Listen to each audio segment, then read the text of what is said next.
Hi everyone, welcome back to my channel. I just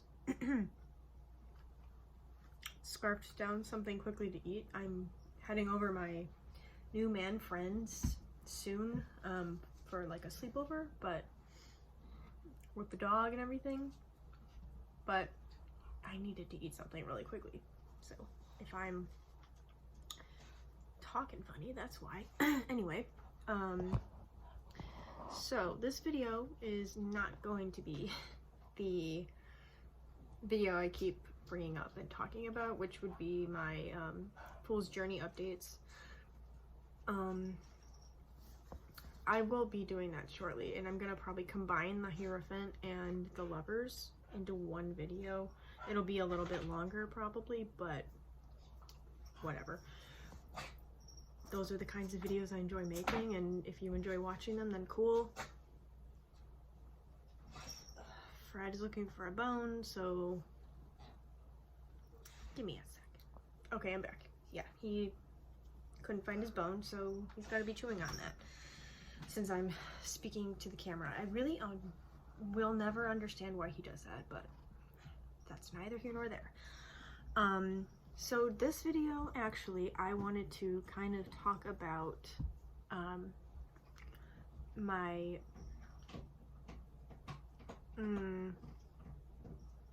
the pitfalls and the positives of 2022 last year. So since it's the new year and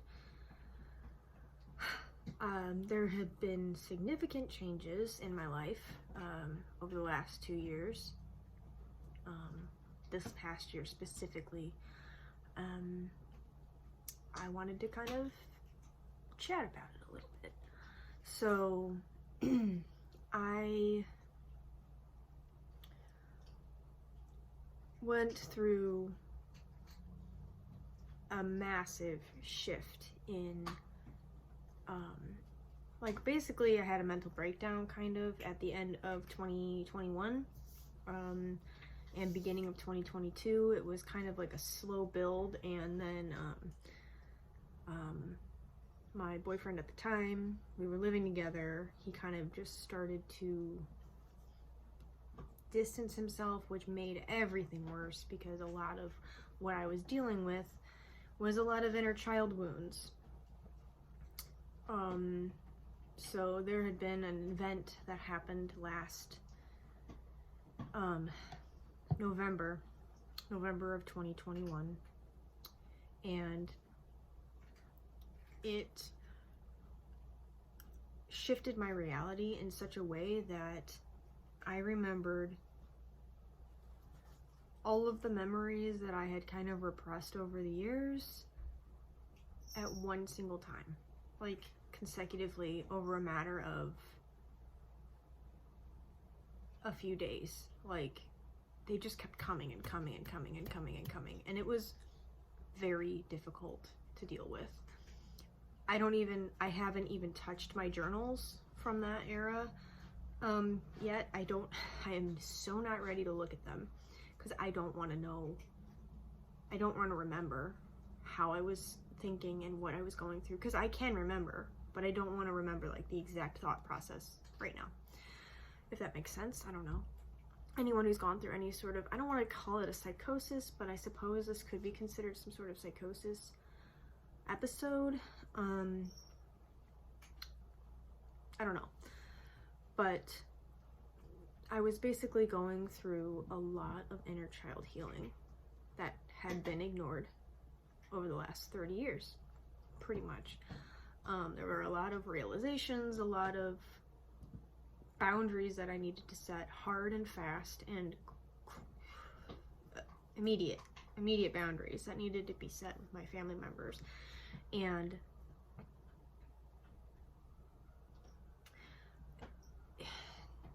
it was something that there were no boundaries in my family, so to have to set them as quickly as I did, and the guilt that was encompassing that and on everything, there was just, so at the end of 2021 was a bitch. And then shortly afterwards, I had an episode, because my boyfriend at the time, he started to pull away, and we had gotten into some sort of, we started fighting more and arguing more because he wasn't talking to me. And he was, like, I was becoming overbearing. But instead of setting boundaries with me, he just pulled away and stopped talking to me because and then walked on eggshells because he didn't, I looked like I was going to cry at every second of every day. And I was, but it had nothing to do with him. So instead of talking to me about it, he just stopped talking to me completely and pulled away, and basically ended up doing exactly what my ex-husband would do. And when we got into an argument, and I tried to tell him this a million times, but he doesn't necessarily believe me. I had like a vision in my head. I was yelling at him, my current boyfriend, but the conversation was taking place. It had already taken place in the past with my ex-husband. It was the weirdest, I can't even explain it. It's the weirdest thing. But anyways, so that happened. And then my ex broke up with me, and we were still living in the same house. And he wanted to just be friends. He wanted to basically go backwards. And he stopped talking to me about anything personal. He didn't want to hear anything I had to say. We couldn't just sit down and have a conversation about what happened because I had hurt him too badly. When in my head, I mean, yeah, I did. Trust me, I understand what I said to him was not nice, but I also had to explain to him and tried to that it wasn't meant for him.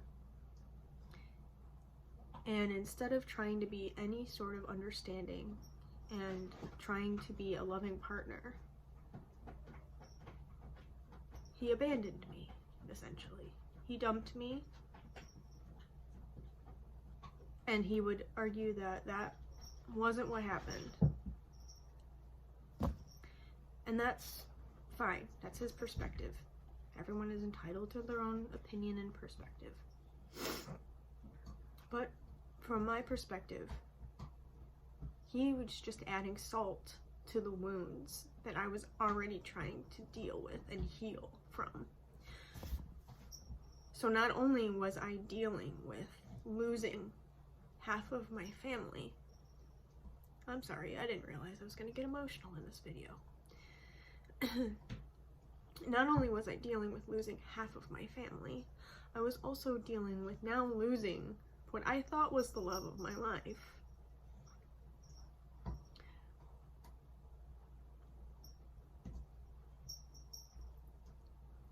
Because I had admitted to him at one point that I was unknowingly, I realized that I was self-sabotaging. I was sabotaging the relationship in a way without really realizing it. And he just couldn't get over that. But, like, I just couldn't understand why he was so, it was so black and white to him. It was so, I hurt him, or I was trying to sabotage the relationship, so therefore I cannot get past it. I can understand it, but I can't get past it and try to work through it. So I was basically dealing with realizing that I wasn't worth anything to this man.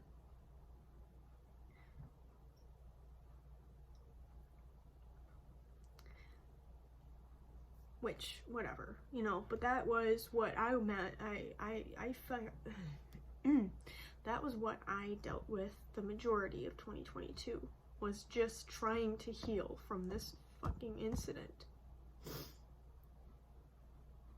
And then trying so hard to be his friend because I didn't want to lose him completely in my life. But he kept doing this thing where he would lead me on and get me to believe or think that there might be some hope for working through this and forgiveness, and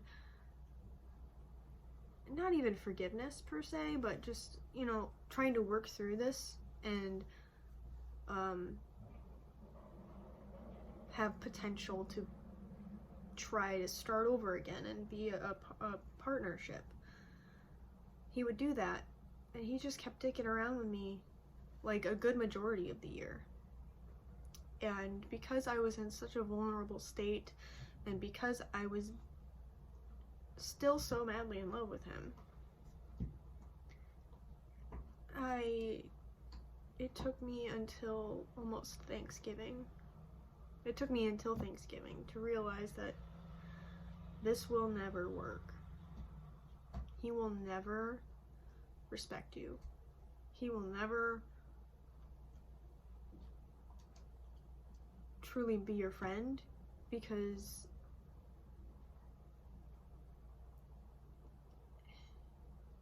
your idea of friendship and his idea of friendship are clearly different, and he doesn't want to open up to you anymore. He doesn't want to. He was basically showing me his true colors, and I was gaslighting myself majority of the year, which is just something I'm just so great at. Which is another thing that happened in 2022 that I'll explain in a moment. But yeah, anyway, enough of that story. But that major breakup, healing from that was the majority of my year. And I think, now granted, he did help me a lot. Even though he wasn't obligated to, he didn't have to. He was, I believe his kindness was genuine.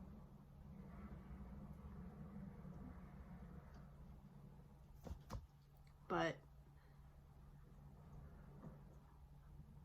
he acted foolish, and he played me a lot. He played me like a flute, basically. And yeah, like I said, it took me until November. He was on vacation, and I realized then that this is not okay. And I can't just be his friend. There will be no world where I will just be able to be his friend alone. We do work together. Like, he didn't help me get the job, but he recommended that I apply, which is another part of this year, 2022, I will talk to you about in a moment. So I'll give him that. So the beginning of the year, while I was trying to heal from loss of family, loss of boyfriend, / what I thought was the love of my life, trying to just get over all of this emotional turmoil that I was just trying, all these open wounds that were just stinging and burning and just gaping and wide open for everyone to see. It felt like my nervous system was just on fucking fire for like 6 straight months or longer, because during this whole process I stumbled upon neurodivergency and ADHD and autism TikTok, and I don't care who says what, but when a group of people, like, first off, the algorithm is great. The algorithm doesn't lie, okay? It just doesn't. And more and more and more, I kept coming upon these videos, and these people would tell their stories, and I would then have to sit and think about my own life, and that experience sounds really familiar. When did that happen to me, and why did it happen to me, and how long ago was it, and blah blah blah, etc. Now this happened also through the majority of all of this, beginning of like the first 6 months of 2022. So not only have I been trying to get over and deal with a lot of generational and family trauma, I broke up, or dealing with the breakup of the man I thought was my soulmate, and now I realize, holy fuck, I'm diagnosing myself as autistic, and I have ADHD. And then I'm trying to unmask on top of everything else, which was the most healing part of all of this so far. Learning to advocate for myself and unmask, and realize that the reason why it takes me so long to create and set boundaries is because I've been people pleasing my whole life because I'm different.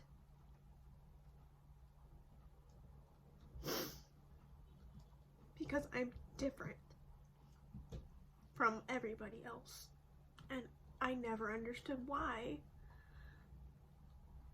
And then that added to all of the family trauma bullshit on top of everything else. But anyway, yeah, so that was the pitfall part of 2022. Through the first 6 months of the year, I was also still working in the restaurant industry, which, not fun. The last restaurant I worked in particularly was just a shit show. Awful, awful, awful, awful human being that was the owner, and he's just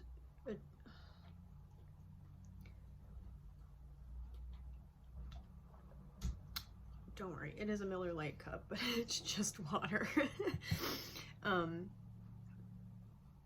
It was just an awful experience, and getting out of there helped me unmask even more, because once you start to unmask, you can't remask as easily or quickly without severe detriment to your mental and physical health. And so it was not fun working in a restaurant those last 6 months, but in July of 2022, I began working in aircraft upholstery. I am now a tradesman, and let me tell you the difference that has made to my life. Now, we could go into all of the technical things, like, yeah, I understand the airline industry, like, at the end of the day, I'm reupholstering planes for rich people, like, that's essentially, because I'm in private and business aviation, not commercial. So, at the end of the day, I know what it is.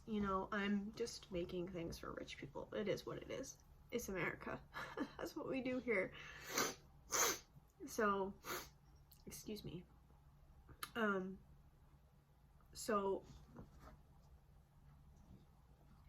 And I understand that like, I have to detach myself from the amount of leather we go through.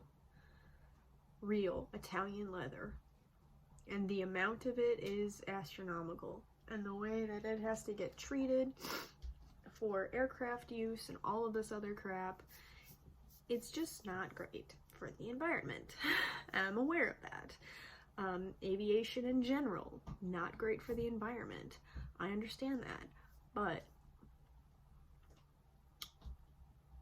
to be in the trades and to be in this specific company that I work for, where, you know,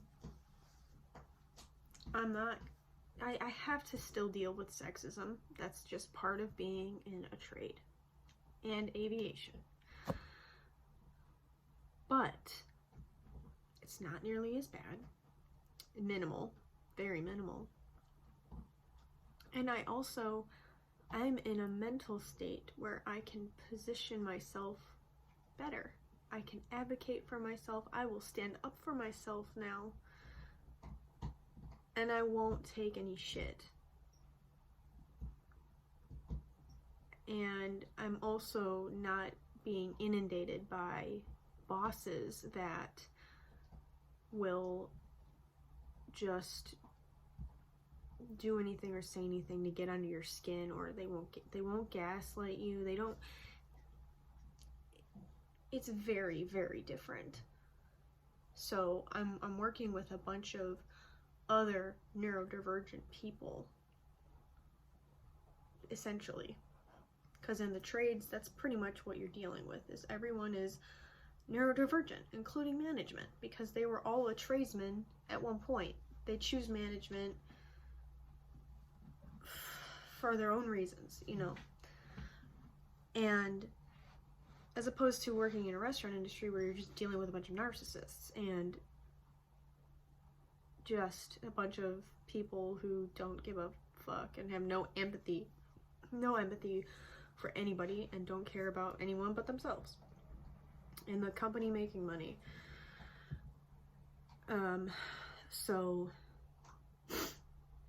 that has been one of the largest changes of my life in 2022. So not only have I leveled up mentally and physically, like just normal health-wise, I get breaks, I get a lunch, I can go to the bathroom when I want to, and I don't have to like tell people I'm going to the bathroom and whatever. It's just like basic stuff like that it just makes my heart sing. And even when we do have to work 10-hour days for mandatory overtime, which isn't often, but when it happens, it does happen. It doesn't feel like, it doesn't burden me. I'm not bringing my work home with me mentally.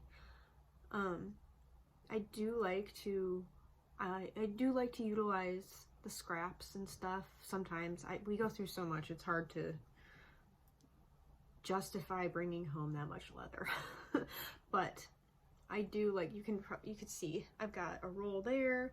I've got a couple of bins full, and I plan on using it for my own artwork and reusing it. And it's like, to me, this job has leveled me up in a way that I can't describe.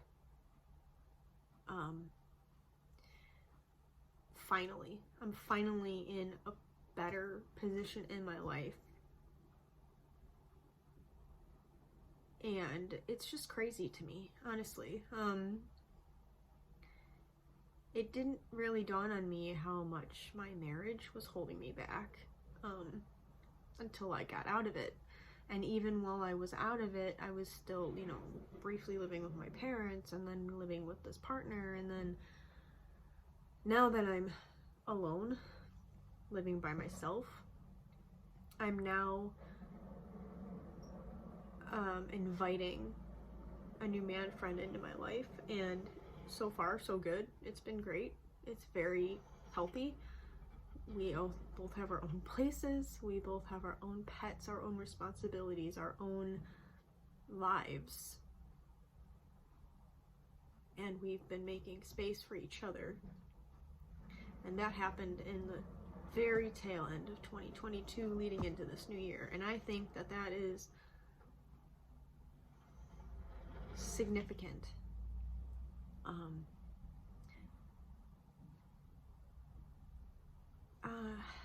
I don't know. So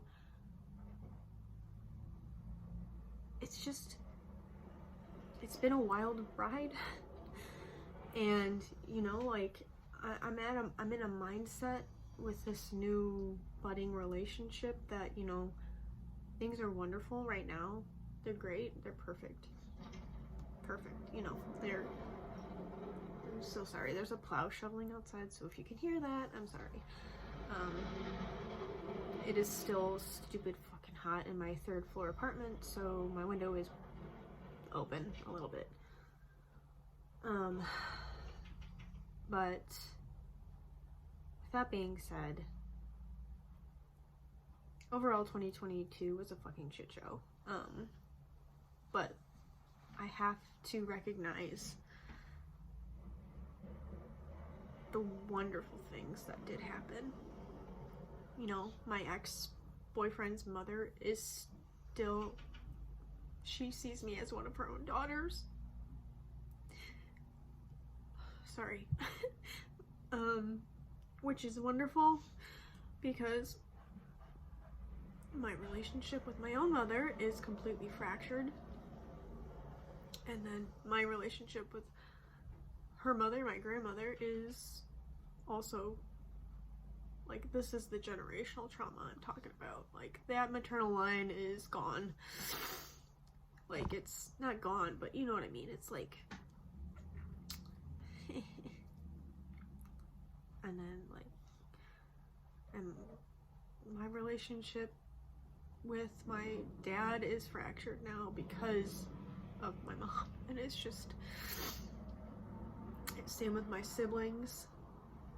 It's like, I'm the black sheep, essentially. I have embraced and embodied the role that had been placed on me at birth, essentially.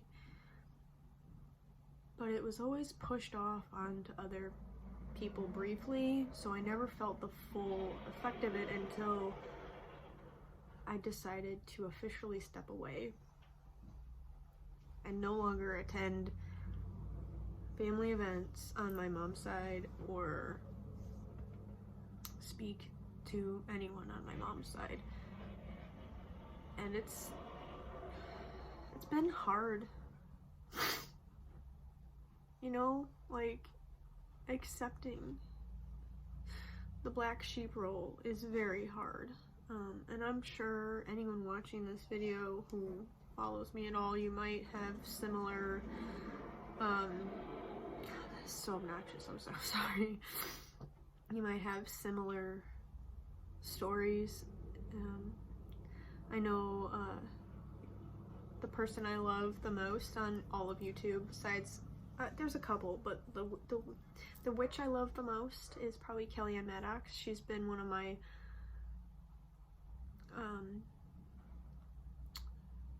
she has been a force for good during this whole time.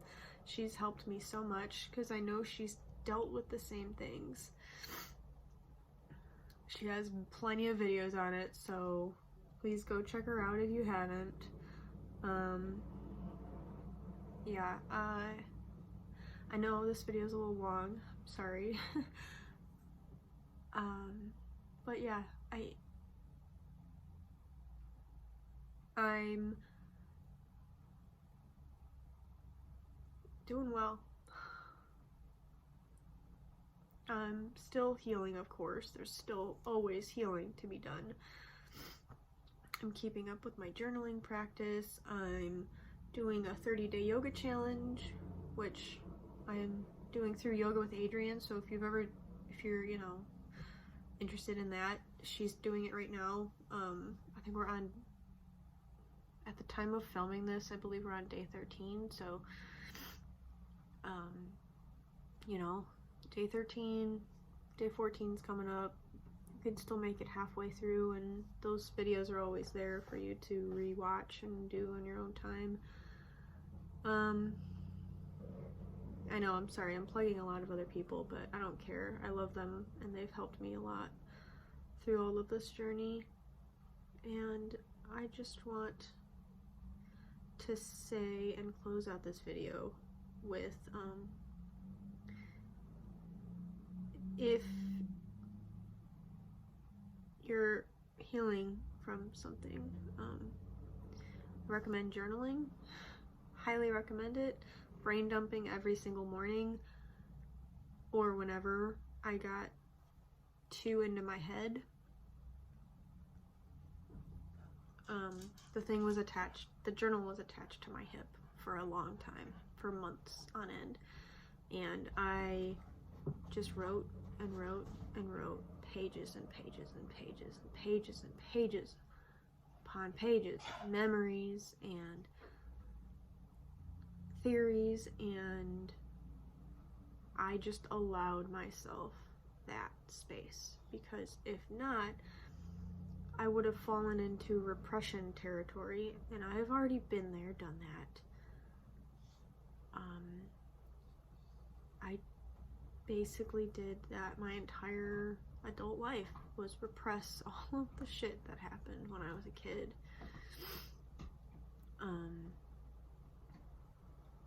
In order, coming out of survival mode was like detoxing from hard drugs. I would imagine. I don't actually know what that's like personally, because I've never done hard drugs, but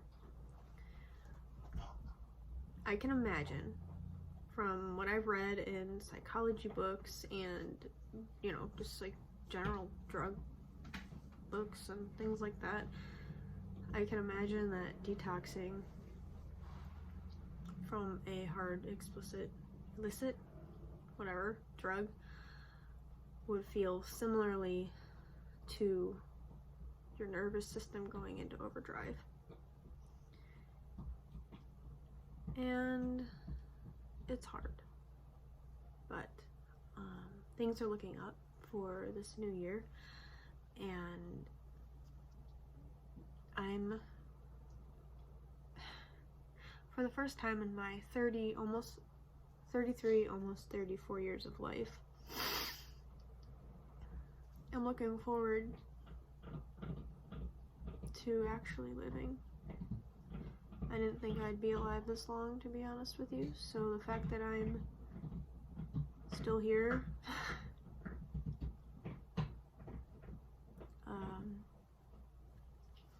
that says a lot,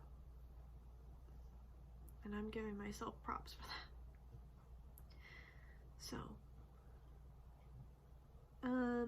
yeah, I hope your guys' 2022 was better than mine, but if you have any stories that you'd like to share down in the comments, please let me know, and yeah, I will talk to you guys later. Bye.